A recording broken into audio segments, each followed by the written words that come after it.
वहां अगर नहीं बोला जाए तो आगे आने वाली पीढ़ियों का भी सर्वनाश हो जाता है। ये मुझसे सुनेगा। जैसे कि मुझसे पूर्व हमारे यहाँ के चित्तौड़ के संत जिन्होंने स्पष्टता से अपनी बात कह दी, लेकिन मैं बड़ी सादगी से आता हूं और उसे मुझे भी इस बात का बड़ा दुख है, वास्तव में अंतर्हृदय से दुख है।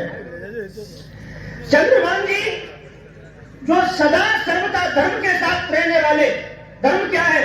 हर एक की सेवा करने वाले, पर हित सरस धर्म नहीं भाई, पर पीड़ा सम नहीं अधमाई। और हाँ, मैं सत्य कहता हूं, डंके की चोट पर कहता हूं, उनके साथ अन्याय किया गया है, उनके साथ गलत किया गया है और गलत पर तो बोला जाएगा। यद्यपि जिसने भी गलत किया हो सकता है, आप पार्टी पॉलिटिक्स से बंधे हुए हैं, आप खुलकर न बोल पाए, लेकिन हम खुलकर के बोलने की क्षमता रखते हैं। ये सीपीसी ने बिल्कुल अच्छा नहीं किया है।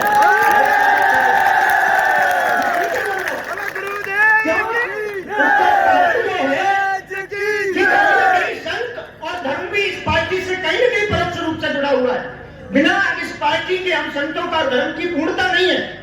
और अगर आप अपनी निज महत्वाकांक्षा को पूर्ण करने के लिए ऐसे पार्टी का नुकसान करेंगे, ऐसे विधानसभाओं का नुकसान करेंगे, तो ये नुकसान पूरे राजस्थान का होगा और 2024 में पूरे भारत का नुकसान होगा और कहीं न कहीं धर्म का नुकसान हो जाएगा।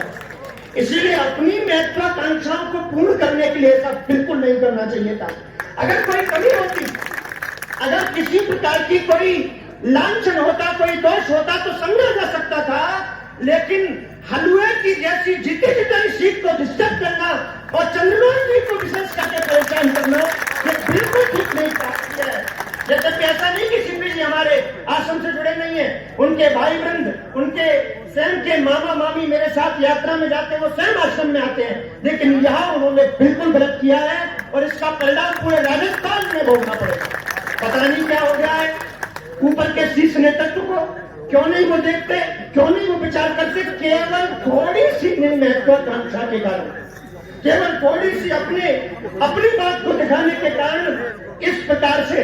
अच्छा, कौन नहीं जानता है क्या गलती आपने पहले नहीं की थी? आपने ये गलती सीपी ने पहले भी की थी। उपचुनाव में अपनी जिद करके बल्लभ नगर की सीट को भारी बहुमत से नुकसान हुआ था। पार्टी का नुकसान होता है तो संतों का नुकसान होता है। और ये दूसरी फिर गलती करने जा रहे हैं। मेवाड़ की सीटों पर ठीक है, प्रदेश अध्यक्ष बने हैं, मोदी की लहरों पर सवार होकर के कहां पहुंचे सब लोग जानते हैं।